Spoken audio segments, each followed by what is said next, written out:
Halo Sobat Pancasakti, salam bahagia yang terhormat Bapak Hendra Permadi STMM selaku dosen pengampu mata kuliah pengantar ekonomi makro. Perkenalkan nama saya Marta Susila, saya dari Prodi Akuntansi kelas C dengan NIM 2902150103. Nah, di sini saya akan bahas mengenai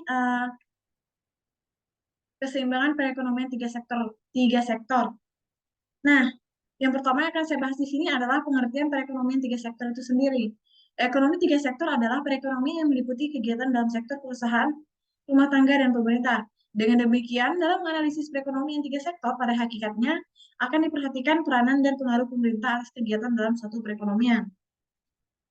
Dan di sini ada campur tangan pemerintah dalam perekonomian menimbulkan dua perubahan penting dan proses penentuan keseimbangan dan pendapatan nasional, yaitu yang pertama itu pungutan pajak yang dilakukan pemerintah akan mengurangi pengeluaran agregat melalui pengurangan atas konsumsi rumah tangga. Yang kedua, pajak memungkinkan pemerintah melakukan pembelanjaan dan ini akan menaikkan pembelanjaan agregat. Kedua, aliran pengeluaran pendapatan ini akan mengubah pola aliran pendapatan pada perekonomian. Dalam ekonomi tiga sektor, belum terdapat kegiatan mengekspor dan mengimpor. Oleh sebab itu, ekonomi tiga sektor dinamakan juga dengan ekonomi tertutup. Next, lanjut di sini ada pengaruh pemerintah dalam perekonomian tiga sektor. Yang pertama, pengaruh pemerintah dalam perekonomian tiga sektor adalah sebagai berikut. Yang pertama, pemerintah dapat menjadi peranan sentral sebagai pengaturan perekonomian yang terjadi di masyarakat. Hal ini dilakukan sebagai upaya mencegah stabilitas perekonomian masyarakat tetap berjalan baik dan tidak menimbulkan kerugian bagi masyarakat. Pemerintah bisa mengatur perekonomian masyarakat dengan cara membuat berbagai kebijakan, peraturan, bahkan undang-undang yang mengatur masalah tersebut. Nah, yang kedua, pemerintah berpengaruh juga untuk menjadi peranan sebagai konsumen produk dan jasa. Pemerintah harus menggunakan berbagai produk sebagai alat kantor, perlengkapan negara, jasa aparatur negara, dan lain sebagainya. Yang ketiga, pemerintah berpengaruh sebagai produsen yang mengelola berbagai perusahaan negara untuk menghasilkan proses yang berkaitan dengan hakikat hidup orang banyak. Dan yang keempat, pemerintah juga berpengaruh untuk menarik pajak dari setiap wajib pajak untuk mempertahankan stabilitas ekonomi negara. Next, selanjutnya di sini adalah aliran pendapatan dan syarat keseimbangan. Analisis keseimbangan pendapatan nasional dalam perekonomian tiga sektor bertujuan untuk menunjukkan penentuan pendapatan nasional dalam perekonomian di mana terdapat pemerintah. Untuk memahami analisis tersebut dengan baik, perlulah terlebih dahulu disadari pola aliran pendapatan dengan pengeluaran yang berlaku dalam perekonomian dan syarat keseimbangan pendapatan nasional pada tiga sektor tersebut. Next, sini ada aliran pendapatan dan pengeluaran. Campur tangan pemerintah dalam perekonomian akan menimbulkan tiga jenis aliran baru dalam sirkulasi aliran pendapatan. Ketiga jenis aliran yang baru tersebut adalah yang pertama itu pembayaran pajak oleh rumah tangga dengan perusahaan kepada pemerintah. Pembayaran pajak tersebut menimbulkan pendapatan kepada pihak pemerintah. Ia merupakan sumber pendapatan pemerintah yang terutama. Aliran baru yang kedua adalah pengeluaran dari sektor pemerintah ke sektor perusahaan. Aliran ini menggambarkan nilai pengeluaran pemerintah ke atas barang-barang dan jasa yang diproduksi oleh sektor perusahaan. Aliran yang ketiga adalah aliran pendapatan di sektor pemerintahan ke sektor rumah tangga. Aliran itu ditimbulkan sebagai akibat dari pembayaran ke atas konsumsi faktor-faktor produksi yang memiliki sektor rumah tangga oleh pemerintah. Next, lanjut di sini ada sirkulasi aliran pendapatan perekonomian. Ada pemerintah, perusahaan, rumah tangga, penanaman modal, dan lembaga keuangan.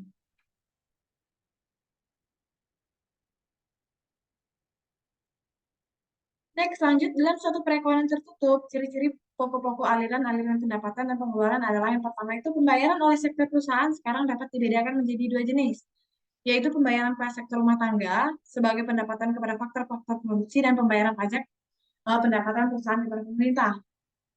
Yang kedua, pendapatan yang diterima rumah tangga sekarang berasal dari dua sumber, yaitu dari pembayaran gaji dan upah sewa bunga dan untung oleh pemerintah dan dibayar gaji upah oleh pemerintah. Yang ketiga, pemerintah menerima pendapatan berupa pajak dari perusahaan dan rumah tangga. Pendapatan tersebut akan digunakan untuk membayar gaji dan upah pegawai-pegawai dan untuk membeli barang-barang dan jasa-jasa. Oke, di sini ada yang keempat adalah pendapatan yang diterima rumah tangga atau Y akan digunakan untuk memenuhi kebutuhan.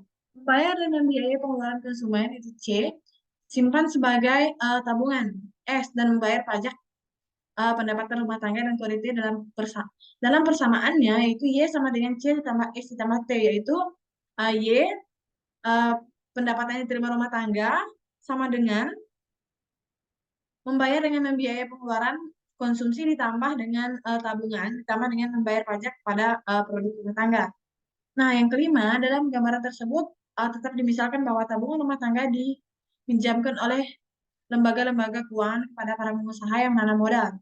Dan yang keenam, pengeluaran agregat AE telah menjadi bertambah banyak jenis, yaitu di samping pengeluaran konsumsi, C dan investasi, sekarang termasuk pula pengeluaran pemerintah G dalam persamaan, yaitu AE sama dengan C ditambah I tambah G. Lanjut, secara keseimbangan untuk pengeluaran yang dilakukan oleh berbagai pihak dalam perekonomian tersebut meliputi tiga jenis pembelanjaan. Yang pertama itu adalah konsumsi rumah tangga, yaitu C, investasi perusahaan, dan pengeluaran pemerintah beli barang dalam yaitu G. Dengan demikian, keadaan yang menciptakan keseimbangan dalam perekonomian tiga sektor adalah pengeluaran agregat dikurang pengeluaran agregat Y dalam kurung YAE atau Y sama dengan C ditambah 1 ditambah G. Next, selanjutnya, kegiatan sektor perusahaan untuk memproduksi barang dan jasa akan mewujudkan aliran pendapatan ke sektor rumah tangga atau gaji. Gaji dan upah sewa, bunga, dan keuntungan. Aliran ini sama nilainya dengan pendapatan nasional Y. Gambar 5.1 menunjukkan bahwa pendapatan rumah tangga tersebut akan digunakan untuk tiga tujuan membiayai konsumsi. Oke, ditabung atau S dan membayar pajak atau T. Dengan demikian berdasarkan kepada aliran pendapatan yang terwujud dalam perekonomian tiga sektor berlaku kesamaan berikut. Y sama dengan C ditambah S ditambah T. Lanjut, ada syarat keseimbangan uraian terlebih dahulu untuk menunjukkan bahwa keseimbangan berlaku dengan yang sama berikut. Y sama dengan C tambah 1 tambah G, sedangkan pada setiap tingkatan pendapatan nasional berlaku kesamaan Y sama dengan C tambah S tambah T. Dengan demikian, pada keseimbangan pendapatan nasional berlaku kesamaan sebagai berikut, yaitu C tambah I tambah G sama dengan C tambah S tambah T apabila C dikurangi dari setiap ruas, maka 1 ditambah G dikurang S ditambah T.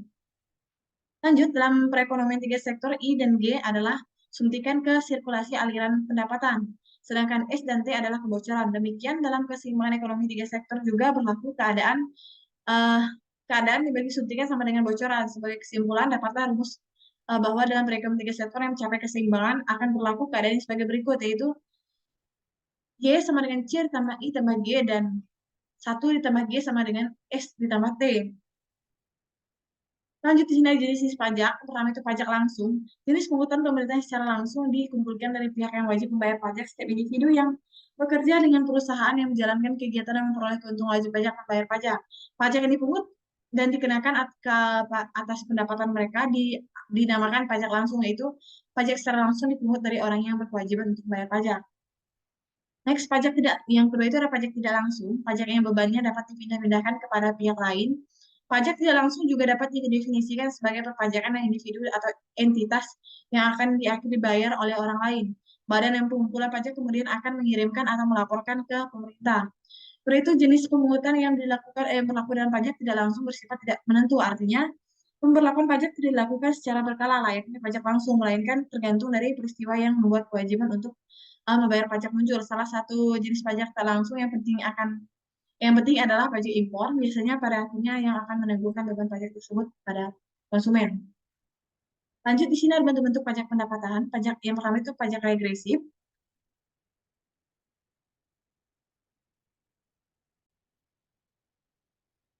Pajak regresif adalah sistem pajak yang presentasinya menurun apabila pendapatan dikenakan pajak menjadi bertambah tinggi. Dalam sistem ini, pada pendapatan rendah, pajak dipungut meliputi bagian yang paling tinggi dari pendapatan tersebut. Tetapi, semakin tinggi pendapatan, semakin kecil presentasi pajak itu dibandingkan dengan keseluruhan pendapatan.